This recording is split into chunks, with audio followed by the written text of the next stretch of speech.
Friend, nakukonsensya na nga ako eh. Hindi ko man lang madalaw si Celine. Sigurado ako, nagtatampo na sa akin yun. Problemahin mo muna si Carrie. Siguradong nagtatampo na sa'yo yun. Anong gusto mong gawin ko? Sabihin ko sa kanya na si Rico ang ama niya? Friend, ayoko. Oo nga pero... Friend, baka naman nagbagong buhay na si Rico. Hindi na siya katulad ng dati na isang kahig at saka isang tuka. Hindi magbabago ang isang masamang damo. Iking! Iking, ayoko na dito! Sabi ko sa'yo, ang bahala na ba? Sinisintak na ako naman tarantadong yun! Eh, paano kung balikan ka nila dito? Mapapahamak kami ng mga anak ko. Ayoko na dito, Iking! Ayoko na! Ay! Hindi mo pwede kong iwan, ha? Lena? Hindi ka alis!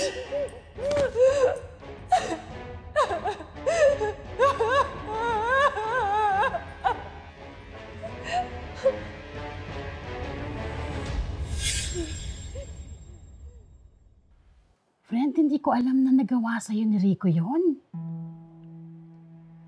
Hindi madali ang pinagdaanan ko kay Rico. Parang laging nasa hukay ang isang paa ko. Hindi ko alam na baka isang araw, hindi lang pader ang sasapakin niya.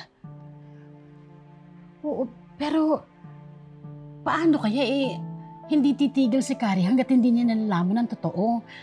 Paano kaya?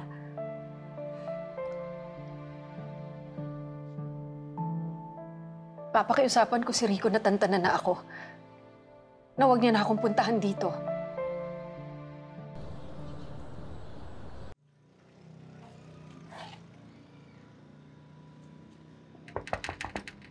Tao po?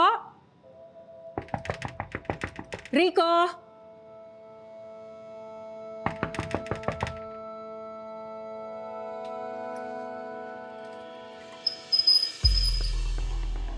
Rico?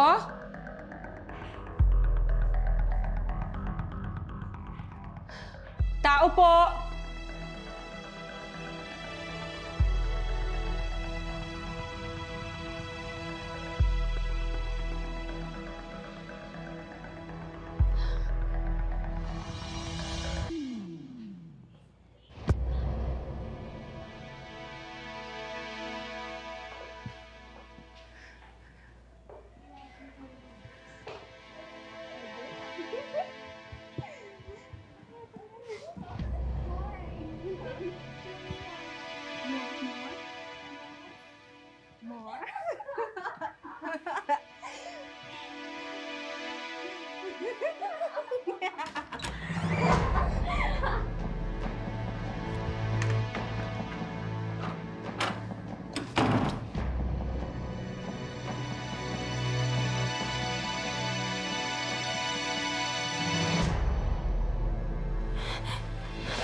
Lena? Ginagawa mo dito? Lena? Ginagawa mo dito? Galing ako sa bahay niyo, pinupunta ako rito. Rico, ano yun? Bakit may mga babae doon? Yan ba yung negosyo mo ngayon? Wala ka ng pakialam doon. Ang baboy mo! Gusto nyo yung ginagawa nila. Dahil malaking kita.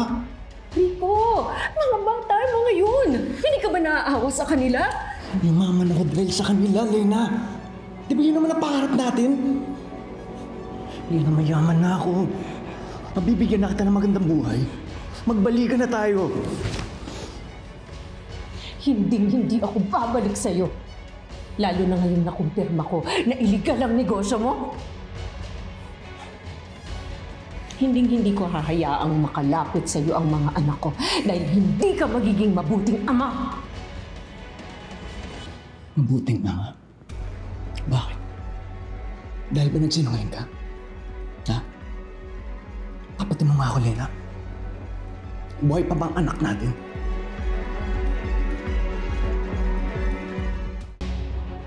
Ang ibig kong sabihin... Magsabi ka ng totoo. Hindi mo na wala ang anak natin, di ba? Matagal nang wala ang anak natin. At kung sakaling mabuhay ang anak natin, hindi ko siya ipapakilala sa'yo.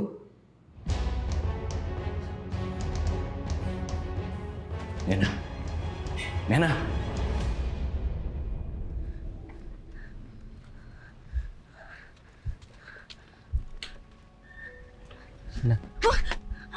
Tupoy, nakakagulat ka naman. Uy,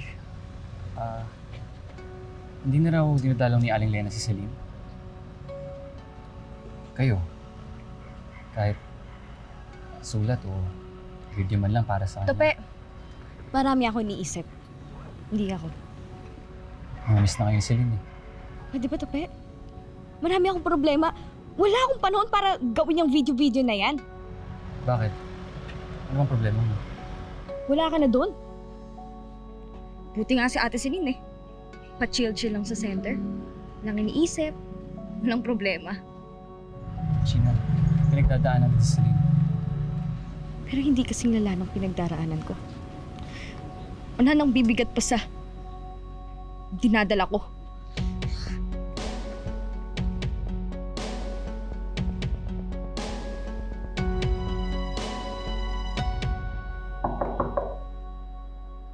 Ma'am Darla? Pasok!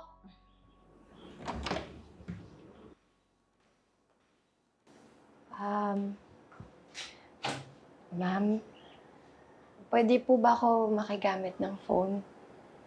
Tatawagan ko lang po yung pamilya ko kasi hindi pa po sila nakakadalaw sa akin eh. Nako, kinalimutan ka na ng pamilya mo, tinakwil ka na ng mga yon. Sino ba naman may gustong magkaroon ng kaugnayan sa isang kriminal na tulad mo? Pati sila maapektuhan. Hindi po sila ganun, ma'am. Nako, bakit ni Anino ng nanay mo hindi ko nakita dito? Pati yung tatay mo. Patay na po yung tatay ko.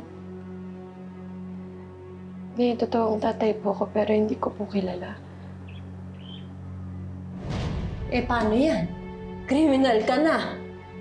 Pag nakilala ko nun, talaga itatakwil ka nun. Ma'am, sige na po. Kahit saglit lang po. Gusto ko lang po talaga makausap nanay ko. Hindi nga! Hindi pwede! Kausapin mo sa panaginip mo. Sige na, lumayas ka na. Nagawa ako.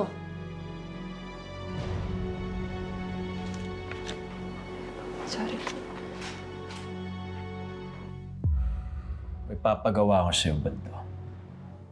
Ano yun, boss? Alamin mo kung si Kari ngayong anak namin ni Lena. Bakit, boss? Mukhang magpapakatatay ka na, ah. Mukha bang gusto ko magpakatatay, ha? Kung si Kari ngayong anak namin ni Lena, isa siyang malaking alas para makuha ko ulit si Lena.